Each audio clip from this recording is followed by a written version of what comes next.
Salam saudaraku yang dikasihi Tuhan. Tidak jarang kita menghadapi keadaan yang tidak mengenakkan hati atau tepatnya menyebalkan. Padahal kita mengikuti jalan-jalan Tuhan. Tapi justru di jalan Tuhan kita menemukan hal yang menyebalkan. Sekali lagi, di jalan Tuhan kita menemukan hal yang menyebalkan.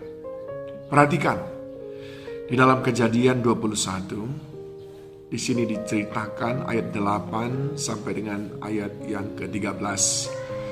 Bertambah besarlah anak itu dan ia disapih, lalu Abraham mengadakan perjamuan besar pada hari Ishak disapih itu. Pada waktu itu Sarah melihat bahwa anak yang dilahirkan Hagar, perempuan Mesir itu, bagi Abraham sedang main dengan Ishak, anaknya sendiri, yaitu Ismail. Berkatalah Sarah kepada Abraham, "Usirlah hamba perempuan itu beserta anaknya, sebab anak hamba ini tidak akan menjadi ahli waris bersama-sama dengan anakku Ishak." Hal ini sangat menyebalkan Abraham oleh karena anaknya itu.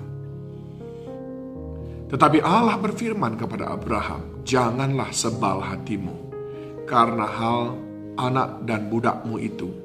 Dalam segala yang dikatakan Sarah kepadamu, haruslah engkau mendengarkannya. Sebab yang akan disebut keturunanmu ialah yang berasal dari Ishak. Tetapi keturunan dari hambamu itu juga akan kubuat menjadi suatu bangsa, karena ia pun anakmu."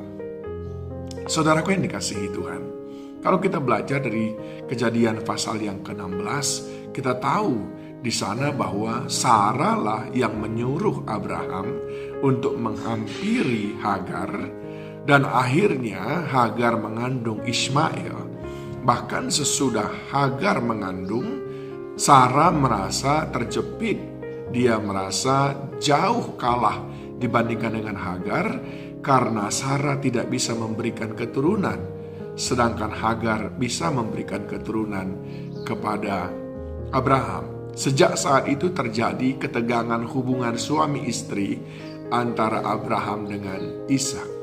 Tetapi saudaraku, satu hal yang menarik di sini adalah ketika terjadi ketegangan itu, dan puncaknya adalah ketika Sarah menyuruh supaya Hagar dan Ismail pergi. Hagar menyuruh Abraham tepatnya untuk mengusir Ismail dan Hagar. Ini adalah puncaknya. Akhirnya Abraham sangat sebal hatinya, saudaraku.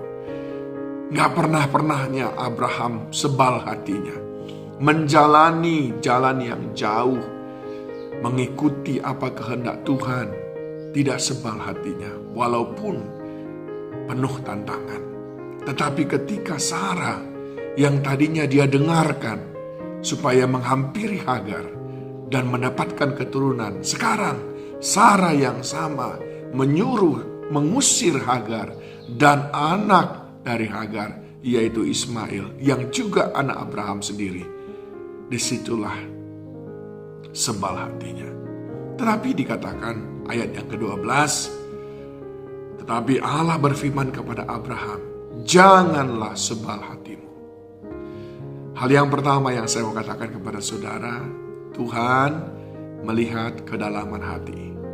Oleh sebab itu, jaga hati saudara. Mungkin saja Abraham tidak marah kepada Sarah. Mungkin saja Abraham tidak sempat mengeluarkan kata-kata kasar. Mungkin mereka tidak terlibat di dalam debat ataupun adu argumentasi. Mungkin Abraham hanya menyimpan rasa sebal dalam hatinya, tetapi Tuhan sudah melihatnya. Ingat saudaraku, jaga hati kita. Jaga hati. Karena Tuhan melihat hati. Tuhan tidak menginginkan dalam menghadapi hal-hal yang tidak sesuai dengan yang kita harapkan, kita memiliki hati yang sebal. Yang kedua, saudaraku, memang ini tidak mudah untuk dipahami. Mengapa, saudaraku? Karena di sini Allah seakan-akan mendukung apa yang dikatakan oleh Sarah. Ayat 12 tadi katakan, janganlah sebal hatimu karena hal anak dan budakmu itu dalam segala yang dikatakan Sarah kepadamu. Harus engkau mendengarkannya. Yang kedua yang saya mau katakan kepada saudara, sering sekali Tuhan memakai orang-orang di sekeliling kita untuk kita bisa menggenapkan rencana Allah dalam hidup kita. Sering sekali Tuhan memakai orang-orang di sekeliling kita, memberitahu kita, menegur kita, menguatkan kita, mengoreksi kita, mengkritik kita, supaya rencana Allah dalam hidup kita dapat terlaksana.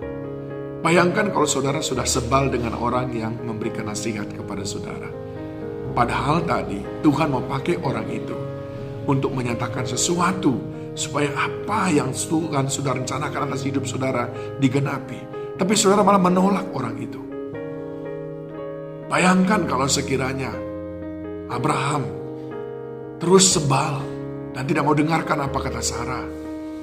Akan susah saudaraku rencana Allah digenapkan dalam kehidupan Abraham, Ishak dan Yakub.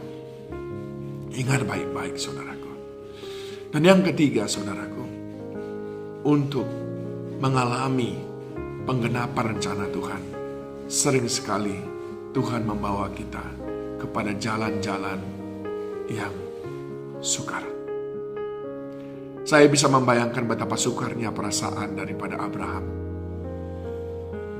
Harus berpisah dengan anaknya dan juga Hagar. Sekalipun Hagar adalah budaknya, tentulah ada ikatan batin di antara mereka.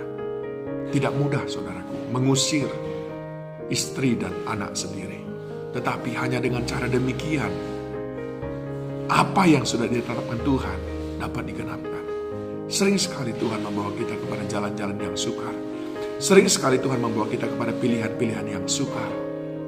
Tetapi kalau orang yang mau dengar-dengaran akan Tuhan, mau taat akan apa yang dikatakan Tuhan, mereka pasti membuat keputusan-keputusan yang tepat. Jangan sebal hatimu, sebab itu semuanya bagian daripada menggenapkan janji-janji Tuhan dalam kehidupanmu. Tuhan memberkati.